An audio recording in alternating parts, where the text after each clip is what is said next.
Уйғурлар туралы мақала жазған журналист Южел Танай Түркияда сотталды. Стамбулдағы республикалық сот мекемесі Южел Танайдың үстінен жазылған бір парша арыз хатты тапсырып алған.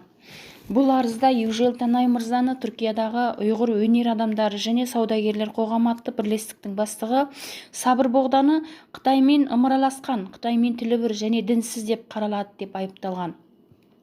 Южел Танай мырза ұзақ жылдардан бері интернет-тор газеттерінде және әлеуметтік медиаларда ұйғырлар туралы хабар жазып келе жатқан бір журналист болып, оның 2019 жылы жариялаған Қытай барлау мекемесімен тіл біріктірген қоғамдық бірлестік ұйғыр өнер адамдары және саудагерлер қоғамы және Сабыр Боғда атты мақаласында Сабыр Боғданы Қытаймен ымыраласқан, дінсіз деп атаған. Сабыр Боғда бұл сөзді қаралады деп арыз жазып сотқа берген. Айтуларға қарағанда Стамбулдағы Бақыркөй аудандық сот мекемесі бұл арызды қабылдаған және Южел Танай мырзаның үстінен дело тұрғызған. Южел Танай мырза бүгін таңертең сағат 10-да Бақыркөй аудандық сот мекемесіне сотқа шақырылған. Түркияның Ризе облысынан автобуспен 17 сағат жол жүріп, Стамбулға келіп сотқа қатысқан соң, соттан кейін бізбен сұхбаттасып былай деді: мен сотта сотшыға мен ұзақ жылдардан бері Шығыс Түркістанда туралы мақала жазып келемін. Аталмыш дамып келе жатқан Қытайдың Шығыс Түркістандағы залым саясатын күшейткендігін, нәсілдік қырғын жүргізіп жатқандығын жазып келемін. Мен осы барыста ұйғыр әртістер мен саудагерлер бірлестігінің бастығы Сабыр Боғда туралы ізденіп, соның нәтижесінде осы мақаламды жаздым деген. Ол және Сабыр Боғда туралы жазғандарын айта келіп былай деді: Сабыр Боғданың басқалармен қарым-қатынасын жақсы білемін. Ол Қытай саяси кеңесінің мүшесі. Қытай елшіханасы менен байланысы өте тығыз. Бұл туралы Қытайдың өз интернет тор беттерінде де сайттарында да мәлімет бар. Осыларға сүйене отырып Қытаймен ымыраласушы деп жаздым.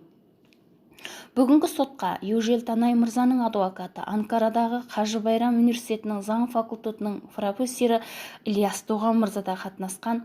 Ол сұрақтарға телефон арқылы жауап беріп, былай деді: мен сотшыға Сабыр Боғда және Қытай үшін әлеуметтік дипломатия қызметін атқарып жүрген кісілер қазір ұйғырлардың басындағы нәубетті нәсілдік қырғынды жазушыларды, айтушыларды қысымға алып, оларды сотқа беріп жатыр. Бұл кісілер Қытайды сындайтындардан, Қытайдың қылмысын айтатындардан әбден мазасы кетіп, жандары шығып барады. Түркия еркін демократиямен басқарылатын мемлекет. Мұндай сындарға, пікірлерге Қытай сияқты қарамауымыз керек. Шығыс Түркістанда Қытай адамзатқа қарсы қылмыс жасап жатыр. Южел Танай мырзаны соттау намыс. Журналист Южел Танай мырза ашық әшкере жарияланған ақпараттарға сүйеніп, Сабыр Боғда және ол құрған бірлестік турасында мақала жазған. Ол деген сөз қылмыс болып есептелінбейді дедім деген.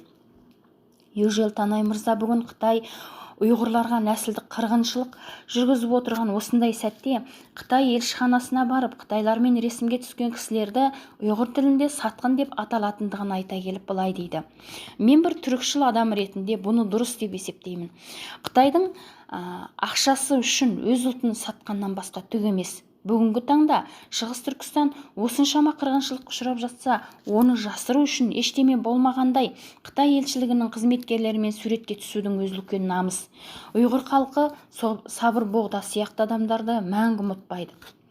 Шығыс Түркістан ұйымының төрағасы Амытхан Көктүрк мырза да Южел Танай мырзаның ұзақ жылдардан бері танитындығын, оның Қытайға қарсы мақала жазғандығы үшін сотқа шақырылған тұңғыш адам екендігін, бұл Түркияда Қытай ықпалының күшейіп кеткендігінің белгісі дегенді айтты.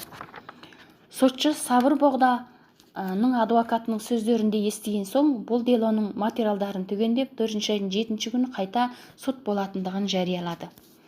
Бұл мақала ұйғыр тілінен аударылды.